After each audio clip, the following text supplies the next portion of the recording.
नमस्कार दोस्तों, मैं एस.के. राही यादव। आज हम लोग केमिस्ट्री का सेट 4 का अध्ययन करेंगे, है ना। ये हम लोग को चल रहा है 1000 क्वेश्चन का सीरीज, जिसमें से हम लोग जो है आज चौथा सेट लगाएंगे और धीरे धीरे करके हम लोग 1000 क्वेश्चन को अध्ययन कर लेंगे। मेरा ये दावा है, मैं बार बार यही बोलता हूँ, आशा न पूर्ण विश्वास है इस सेट पे कि मैं जिस तरीक़ा से इसको टॉपिक का एक एक पॉइंट से मैं छाटा हूँ, उसी तरह यह इस पे हम भरोसा कर सकते हैं कि इससे बाहर नहीं आने वाला है। ठीक है, और आप लोग देखिए, इसके बाद एग्ज़ाम के बाद मैं एक बार आप लोग को सत्यापन कर दूंगा कि इससे कितना क्वेश्चन आया है।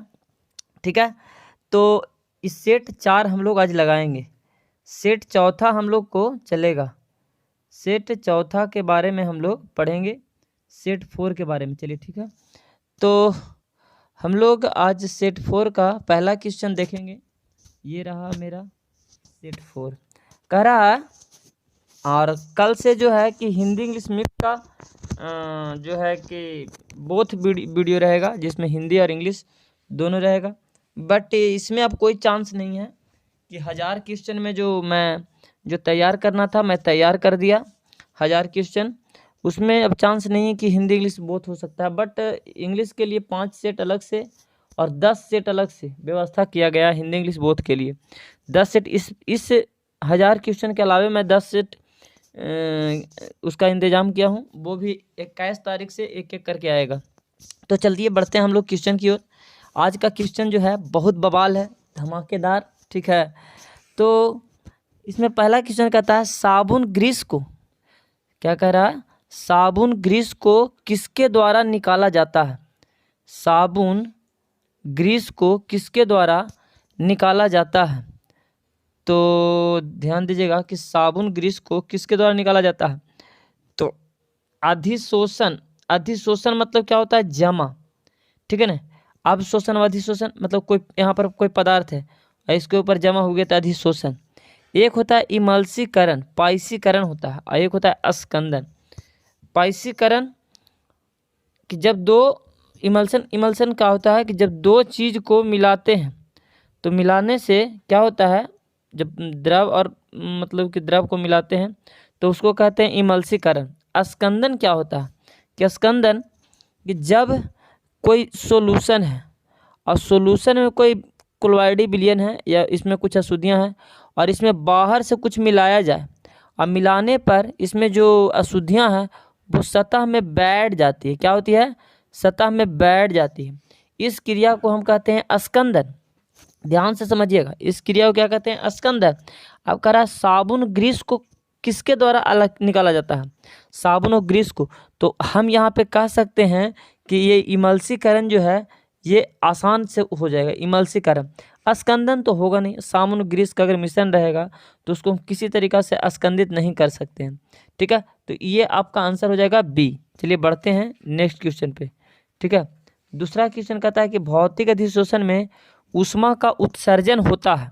ठीक है ना, तो भौतिक अधिशोषण कहेगा तो भौतिक अधिशोषण में हो जाएगा 20 से 40 किलो जूल पर मोल। और अगर रासायनिक अधिशोषण कहता है तो 80 से 240, इसमें ऑप्शन नहीं दिया है, हो जाना चाहिए था 80 से 240 किलो जूल पर मोल। ठीक है, तो ये भौतिक अधिशोषण की बात कर रहा है, किसका बात कर रहा है, भौतिक अधिशोषण। तो भौतिक अधिशोषण में कितना हो जाएगा, 20 से 40। और रासायनिक अधिशोषण कहेगा तो 80 से 240। भौतिक अधिशोषण में कम ऊष्मा खपत होता है और रासायनिक में अधिक होता है। अब कह रहा है यहाँ पे भौतिक अधिशोषण रासायनिक अधिशोषण की बात कर रहा है, तो वीडियो थोड़ा लंबा जाएगा क्योंकि मैं इसमें सब्जेक्टिव बात भी करने वाला हूँ।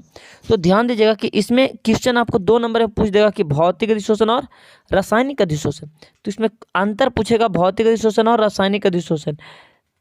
देखिए, भौतिक अधिशोषण में जो है कि बहुपरतीय होता है। जब हम लोग क्लास में पढ़ते हैं तो कहते हैं कि भौतिक अधिशोषण में अगर नहीं नहाएं तो उस पर मैल जम गया, नाली में कूद गए तो उस पर कचरा जम गया, उसके बाद में धूली में घूरे तो उसमें धूली, मैंने परत बाई परत चढ़ते चला जाता है भौतिक अधिशोषण में। रासायनिक अधिशोषण जो होता है एक परतीय होता है, इसमें जल जाता है। जैसे मान लीजिए स्किन जल गया तो एक परतीय। और जब भौतिक अधिशोषण होता है जिसको हटाया जा सकता है, यानी कि ये होता है जो उत्क्रमणीय होता है, उत्क्रमणीय क्या, उत्क्रमणीय, और इसको हटाया नहीं जा सकता है यानी अनुत्क्रमणीय होगा। ठीक है, उसके बाद में भौतिक वाला में ऊष्मा की बात कहते हैं, इसमें ऊष्मा होता है 20 से 40, इसमें हो जाएगा कितना 80 से 240, 80 से कितना 240। ठीक है, उसके बाद में ये जो होता है, ये भौतिक वाला जो होता है इसका पृष्ठ क्षेत्रफल, पृष्ठ जितना ज़्यादा लंबा चौड़ा पृष्ठ रहेगा उतना काम करेगा, और रासायनिक वाला होता है कि पृष्ठ क्षेत्र पर निर्भर नहीं करता है। तो हम बढ़ते हैं अगला क्वेश्चन पर। इस प्रकार से आपका 2 नंबर का क्वेश्चन हम बता रहे थे। 2 नंबर क्वेश्चन अगर देखते हैं तो आपका आंसर हो जाएगा कौन, ए। चलिए बढ़ते हैं आगे, नेक्स्ट क्वेश्चन। क्वेश्चन नंबर 3 कह रहा कि बृहद क्लोराइड का उदाहरण निम्न में से कौन नहीं है। तो देखिए इसमें हम लोग आज हम क्या बोलें कि सब्जेक्टिव ऑब्जेक्टिव के साथ इसमें थोड़ा सा हम लोग देखेंगे, सब्जेक्टिव भी देखेंगे ऑब्जेक्टिव भी देखेंगे। हम बोले थे क्लोराइड जो होता है आणविक कण के आधार पर क्लोराइड 3 प्रकार के बताए थे।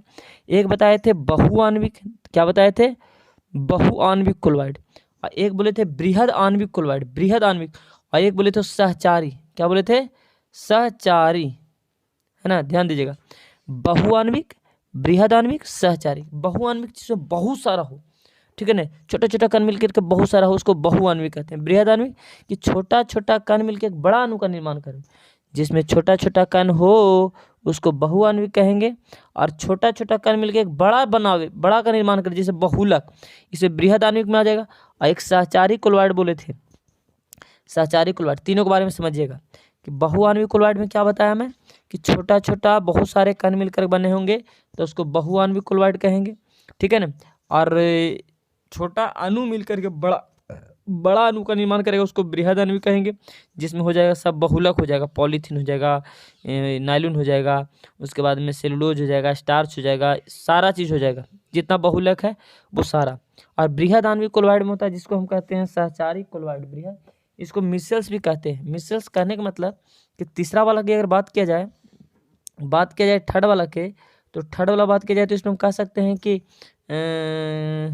क्या बोला जाता है कि जैसे मतलब कम सांद्रता पर जो है ना, कम सांद्रता पर विद्युत अपघटन के जैसा व्यवहार करे, कम सांद्रता पर कैसा, विद्युत अपघटन के जैसा, और उच्च सांद्रता पर क्लोराइडी कण के जैसा व्यवहार करे। अगर सांद्रता कम है तो विद्युत अपघटन के जैसा व्यवहार करे, विद्युत अपघट जैसे, विद्युत अपघट क्या होता है, अब देखिए बात यहाँ से लिंक निकल जाता है, तो हम विद्युत अपघट के बारे में बताते हैं। सबसे पहले यहाँ से सहचारी क्लोराइड पढ़ लीजिए कि अगर कम सांद्रता रहे तो कैसा, विद्युत अपघट, विद्युत अपघट, विद्युत अपघट, और उच्च सांद्रता रहे तो क्या हो जाएगा, क्लोराइडी कण जैसा, कैसा, क्लोराइडी कण जैसा व्यवहार करें।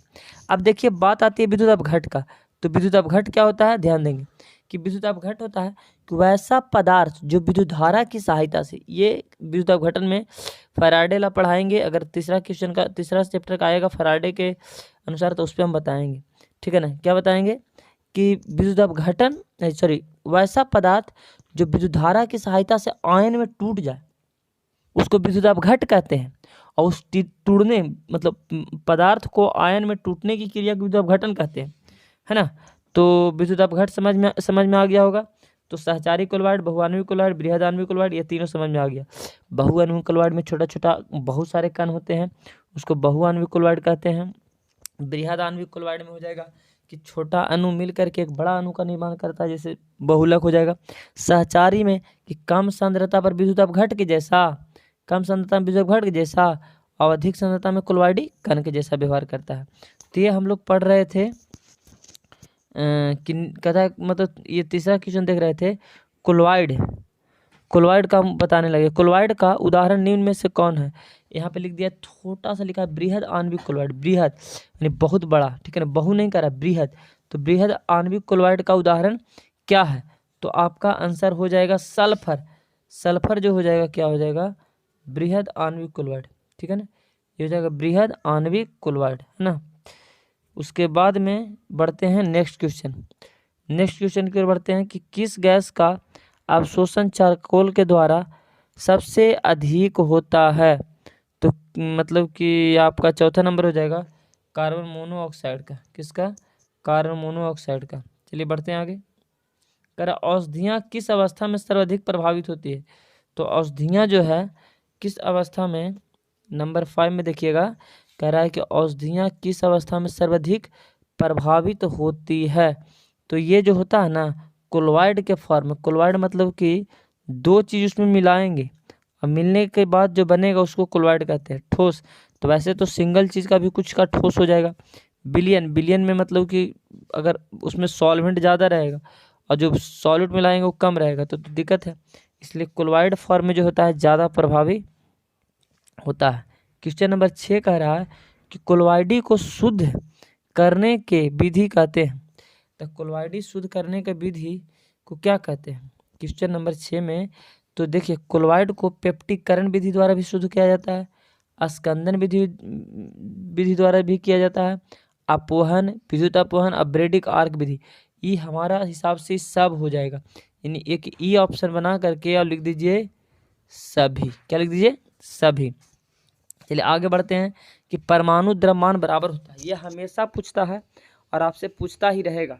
एक बात इस पे ध्यान दीजिएगा, हमेशा ध्यान देने वाली बात यह है कि परमाणु संख्या और परमाणु द्रव्यमान ये दो चीज़ हमेशा पूछता है। हालांकि ये 11th का चीज़ है और 11 से ही बहुत सारा क्वेश्चन उठाता है। मैं एक वीडियो बनाऊंगा जिसमें 11 चैप्टर से जो ऑब्जेक्टिव पूछता है वो सारा कवर हो जाए। कह रहा है परमाणु द्रव्यमान। तो परमाणु द्रव्यमान प्रोटॉन और न्यूट्रॉन के बराबर होता है। परमाणु द्रव्यमान जो होता है प्रोटॉन और न्यूट्रॉन के बराबर। हम जानते हैं कि कोई भी परमाणु में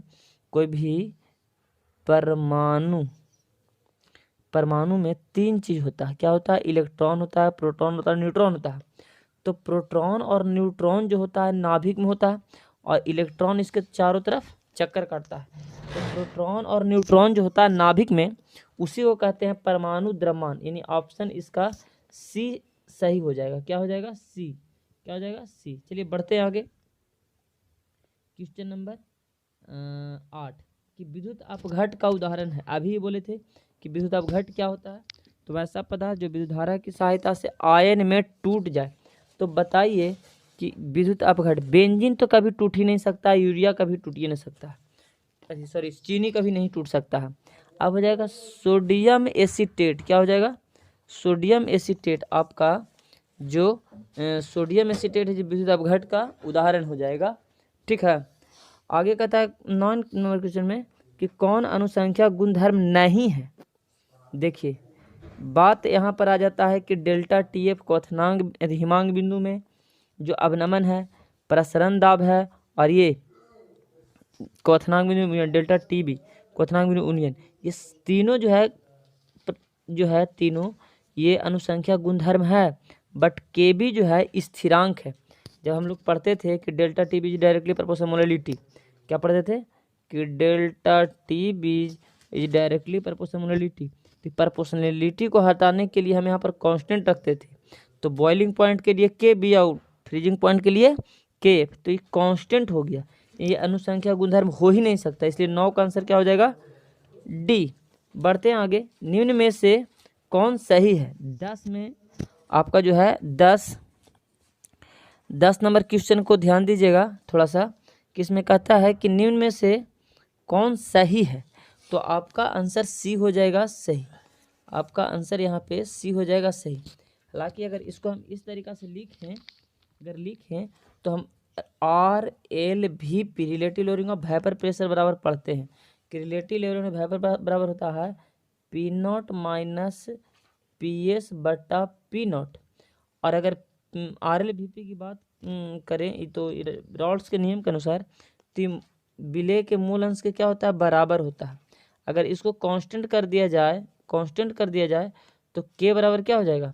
P not minus P S बटा पी नॉट। तो इस प्रकार आंसर आपका सी हो जाना चाहिए। चलिए 11 नंबर क्वेश्चन में देखते हैं।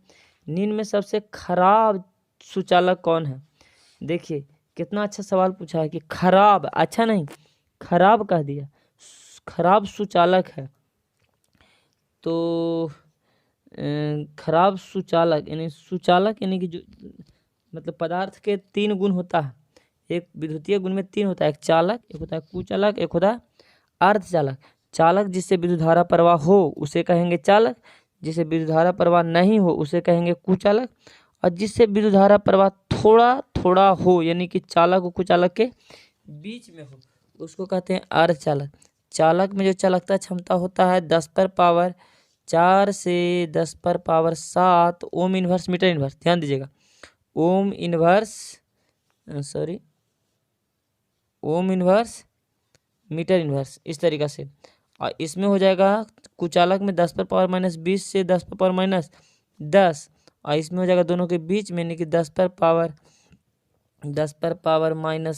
से 10⁻³ तक अर्धचालक में। अर्धचालक आगे चल के पढ़ेंगे दो प्रकार के, एगो एन प्रकार एगो पी प्रकार। अगर वर्ग 15 से तत्व को 14 में डाला जाए तो एन टाइप हो जाएगा, और वर्ग 13 से 14 में डाला जाए तो पी प्रकार हो जाएगा, ठीक है। तो इस प्रकार आपका कहता है कि सुचालक है, खराब सुचालक है। तो देखिए आपको कि सोडियम स्टीरेट लिक्विड में है, अल्कोहल लिक्विड में है, और पोटेशियम हाइड्रोक्साइड लिक्विड में है, लेकिन NaCl जो है सॉलिड में है, तो इससे विद्युत धारा प्रवाह नहीं होगा, ठीक है ना।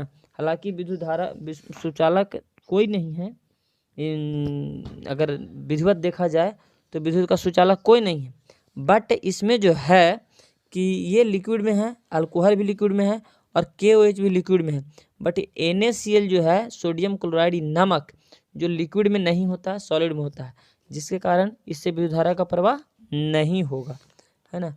चालक की इकाई है, अभी हम लोग पढ़ें कि चालक का इकाई क्या है।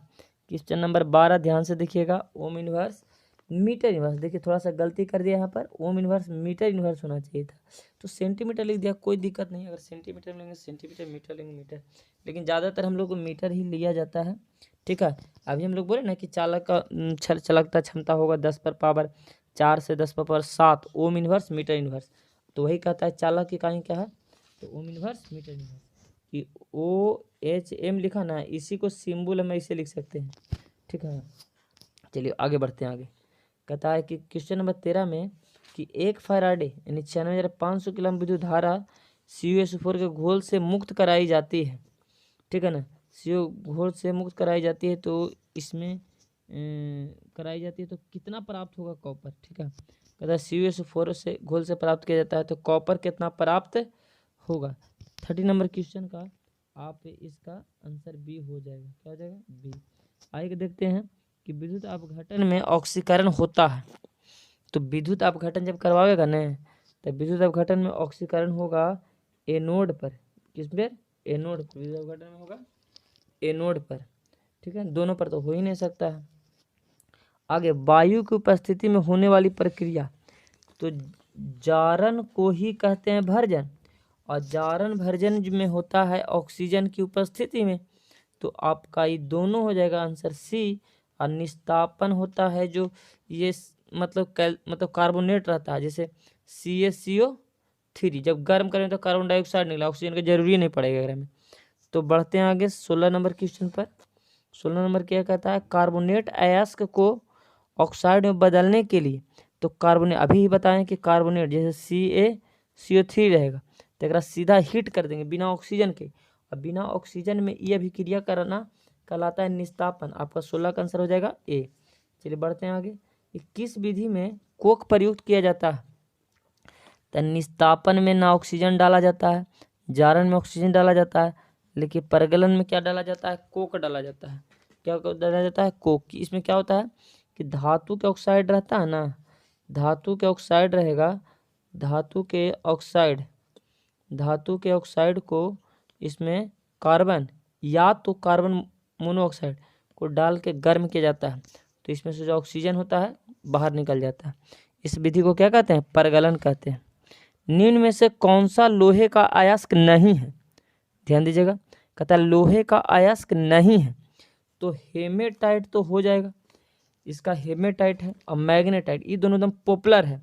अब रह गया कैसिटोलाइट और लिमोनाइट, तो लिमोनाइट जो था लोहा का अयस्क होता है, तो ये तो आंसर होगा नहीं, लिमोनाइट होता है, आपका कह रहा है अयस्क नहीं है, तो कैसिटोलाइट, आपका आंसर सी हो जाएगा, ठीक है।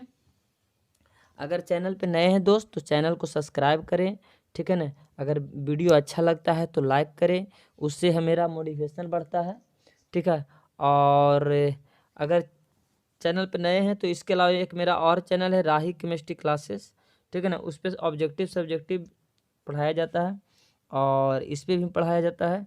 तो सब्जेक्टिव के लिए राही केमिस्ट्री क्लासेस चैनल को सब्सक्राइब कर सकते हैं। राही केमिस्ट्री क्लासेस चैनल सब्सक्राइब कर सकते हैं। तो बढ़ते हम लोग आगे। 19 नंबर क्वेश्चन कह रहा है कि अभिक्रिया को दर को इकाई है। अभिक्रिया यहाँ पर होता है, अभिक्रिया की दर की इकाई होती है। तो ध्यान दीजिएगा, अगर अभिक्रिया की दर के कहेगा तो मोल लीटर इन्वर्स सेकंड इन्वर्स हो जाएगा। अगर दर का कहेगा तो, और शून्य कोटि कहेगा तो भी यही हो जाएगा। प्रथम कोटि कहेगा तो हो जाएगा सेकंड इन्वर्स। क्या हो जाएगा? सेकंड इन्वर्स प्रथम कोटि का। और अगर द्वितीय कोटि बोल दिया, अगर आपको द्वितीय कोटि बोल दे कि बताइए सेकंड ऑर्डर का क्या होगा, तो सेकंड ऑर्डर का हो जाएगा लीटर, यहाँ मोल है ना, यहाँ litre mole inverse second inverse, ये हो जाएगा द्वितीय कोटि का। आई हो गया जीरो ऑर्डर का दर का, अभिक्रिया का दर का बोलेगा, ये जीरो ऑर्डर का बोलेगा तो हो जाएगा दोनों सेम। इसमें कह रहा है क्वेश्चन क्या, इसमें कह रहा है कि अभिक्रिया के दर का, तो मोल लीटर इन्वर्स सेकंड में आपका ए आंसर सही हो जाएगा। ठीक है, बढ़ते हैं 20 नंबर। सांद्रता की इकाई होता है, तो सांद्रता को सी से सूचित किया जाता है और मोल पर लीटर होता है। क्या होता है? मोल पर लीटर। तो मोल का इकाई तो मोल हो जाएगा दोस्त, और लीटर नीचे में है, ठीक है ना, तो लीटर होता है मोल प्रति आयतन होता है ना, तो आयतन का इकाई लीटर होता है, तो जब ऊपर जाएगा तो लीटर इन्वर्स हो जाएगा। तो मोल लीटर इन्वर्स देख लीजिए, आंसर मार दीजिए कड़ाक से, आपका ए आंसर सही हो जाएगा, mole litre inverse. Question number 20 का A, mole litre inverse, mole litre inverse.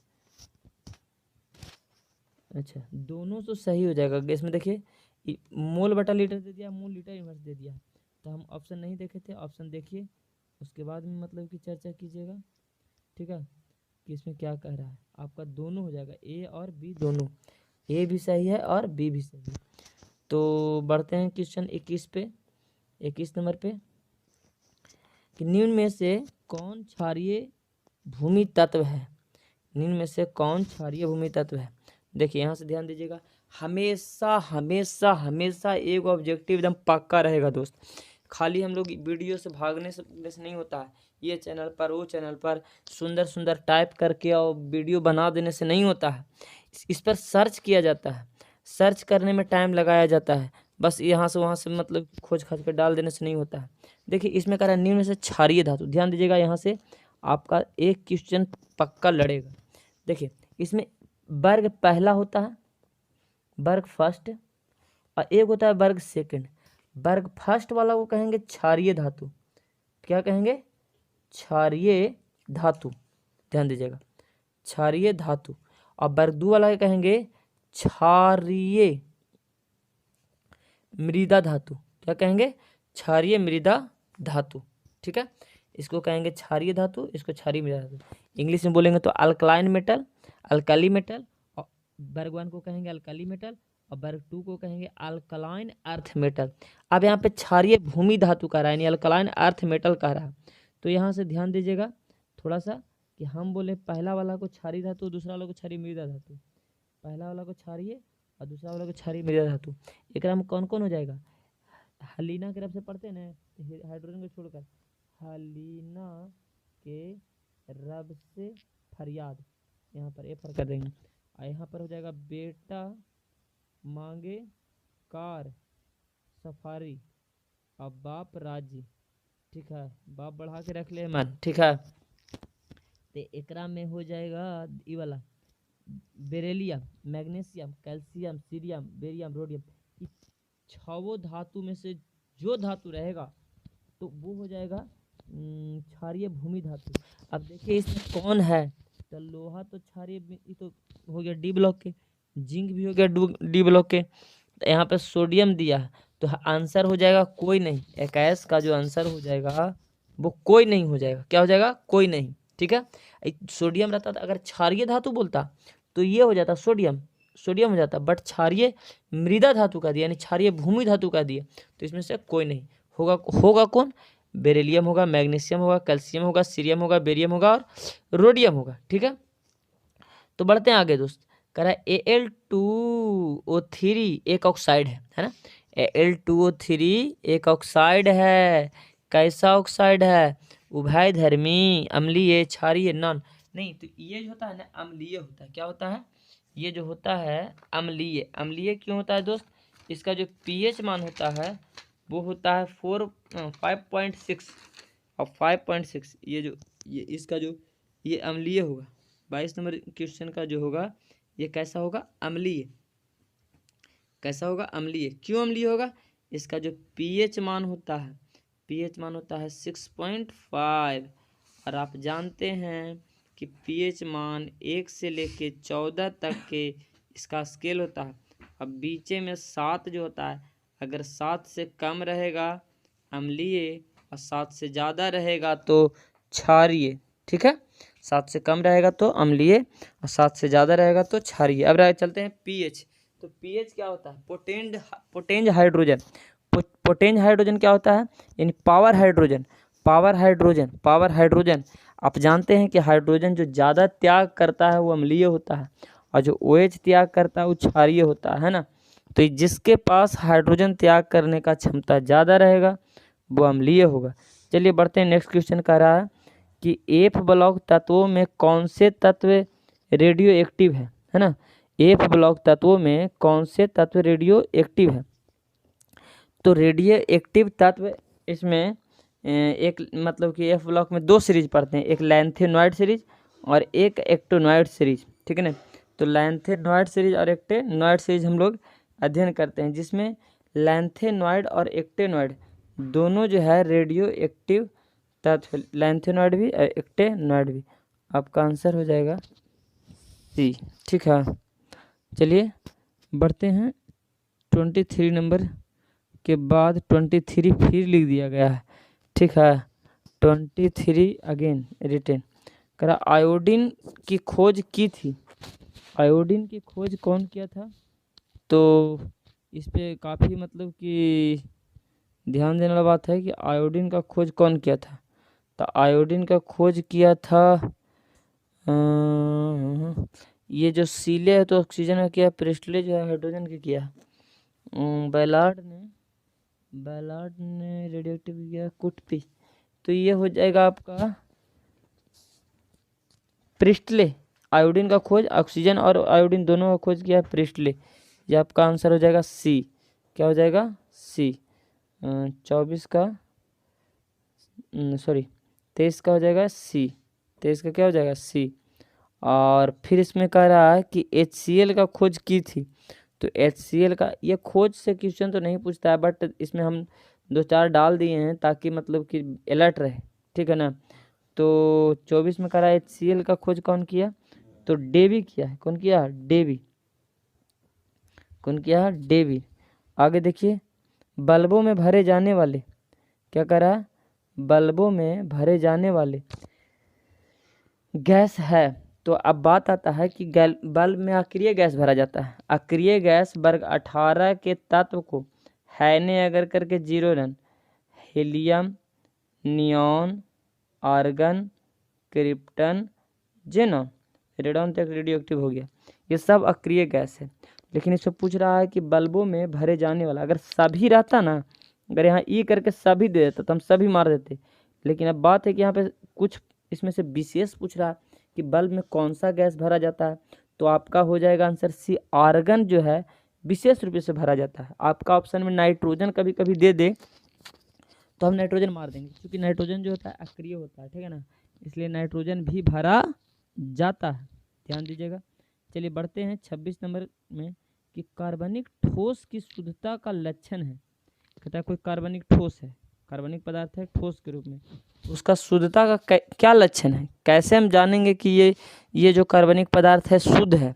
ठीक है, तो यहाँ पे उसका घनत्व देखना, ना उसका हम क्वथनांक देखेंगे, ना उसका हम गलनांक देखेंगे, उसका विशिष्ट घनत्व को हम देख करके बता सकते हैं कि ये जो है इसका शुद्धता में क्या है। कह रहा है इथेन में कार्बन का प्रसंकरण क्या होता है। अब देखिए इथेन का दिया, इथेन में हम मार देंगे sp3। कोई आप लोग कहिएगा नहीं इथेन में sp3, तो बात आता है प्रसंकरण। किसका बात आता है? संकरण। संकरण बोले या बोले प्रसंकरण, अंग्रेजी में हाइब्रिडाइजेशन। तो हम थोड़ा सा ध्यान देंगे उस पर, ठीक है ना, कि प्रसंकरण। इससे भी इसको भी VVI लगा लो, ट्रिपल स्टार। नोटबुक में जाकर, नोटबुक में एकदम लिख लीजिए, ठीक है ना, जो भी मैं बता रहा हूँ उसको नोटबुक में आप जा कर के लिख लीजिए तुरंत से, ठीक है, तो आपको समझ में आएगा, है ना। तो बात है यहाँ पर कि प्रसंकरण, मैं प्रसंकरण सिखाता हूँ आपको पहले कि इथेन कह रहा है, ठीक है ना। तो प्रसंकरण के लिए देखिए क्या करना है। प्रसंकरण के लिए हमको क्या करना है? प्रसंकरण के लिए हमको प्रसंकरण के लिए जो है, वीडियो थोड़ा लंबा जाएगा दोस्त, लेकिन बहुत बेहतरीन तरीक़ा से मैं इसमें डील कर रहा हूँ। तो इथेन है, तो यहाँ से इस तरीका होता है, इथेन 2 कार्बन। अब यहाँ से देखिए, यहाँ पर 1 कार्बन इधर है, 1 कार्बन इधर, 1 सिग्मा, 2 सिग्मा, 3 सिग्मा, 4 सिग्मा, तो 1 S में और 3 P में, sp3। और इस पर मैं एक वीडियो बनाऊंगा केवल प्रसंकरण के लिए, चूँकि हर एग्ज़ाम में पूछता है। चलिए बढ़ते हैं कि अल्काइन। अल्काइन मतलब अल्काइन का सूत्र क्या है? तो हम बताए थे एक सिंगल बॉन्ड, एक डबल बॉन्ड, एक ट्रिपल बॉन्ड। तो सिंगल बॉन्ड में एन, ट्रिपल बॉन्ड में इन, और डबल बॉन्ड में इन, और ट्रिपल बॉन्ड में आइन। तो इसमें कहता है कि +2, एकरा में कुछ नहीं, एकरा में -2, एन वाला में दुगना से 2 ज़्यादा, एकरा में दोगुना, एकरा में दुगना से 2 कम। अब कह रहा है अल्काइन, अल्काइन यानी कि ट्रिपल बॉन्ड वाला कह रहा है। तो देखिए दोस्त कि -2 जहाँ रह का राशि, आपका आंसर सही हो जाएगा। बढ़ते हैं 29 नंबर। हेलोएरिन में कार्बन का प्रसंकरण क्या होता है? तो हो जाएगा sp2। देखिए इस तरीक़ा से बेंजीन होता है, बेंजीन यहाँ पर सिंगल डबल बॉन्ड होता है, यहाँ पर हेलोजन होता है, एक हाइड्रोजन इधर कर देंगे, तो यहाँ पे एक पाई बॉन्ड आ जाता है, जिसके वजह से 1 2 3 सिग्मा मिल पाता है, तो 1 S में और 2 P में। चलिए बढ़ते हैं आगे कि बेंजीन के क्लोरीकरण करने में क्रियाशील अवयव है। तो क्लोरीकरण करने में क्रियाशील अवकरण है, तो आ जाएगा Cl2। क्या? Cl2। चलिए बढ़ते हैं आगे। कार्बन का संयोजकता कितना होता है? ये सब लोग जानते हैं कि 4 होता है। विस्फोटक पदार्थ बनाने में, विस्फोटक मतलब ब्लास्ट करने वाले पदार्थ बनाने में प्रयुक्त करते हैं, तो ध्यान दीजिए ग्लिसरॉल। जो आदमी गुंडा टाइप से होगा वो ग्लिसरॉल जाके पहले खोजेगा कि चलो भाई मैं विस्फोटक पदार्थ बनाऊंगा, फलनवा के उड़ाऊंगा, है ना। तो ऐसा नहीं दोस्त, हम लोग जो है ईमानदार है। लकड़ी स्पिरिट जो एसीटोन के नाम से जाना जाता है, लकड़ी जो है स्पिरिट है, लकड़ी स्पिरिट है जो एसीटोन की, क्या चीज़ बोला, एसीटोन के नाम से जाना जाता है, वो हो जाएगा आपका मिथेनॉल। मिथेनॉल को हम लोग लकड़ी कह रहा है, एसीटोन हमको लगता है वो कीटोन होगा, लेकिन नहीं, आपका हो जाएगा इथेनॉल। 34 में कहता है कि जब फिनॉल को 2 हाइड्रोजन से अभिक्रिया कराई जाती है, 2 हाइड्रोजन से अभिक्रिया कराई जाती है, तो बेंजीन बनता है। क्या बनता है?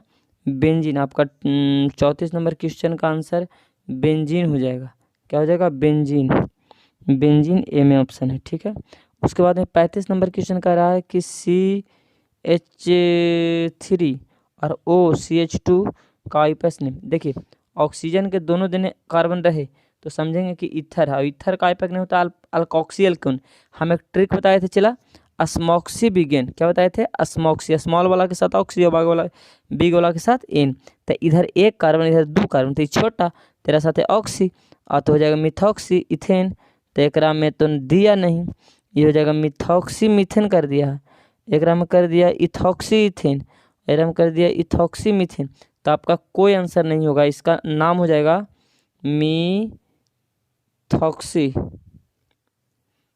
मिथॉक्सी इथेन हो जाएगा। क्या हो जाएगा?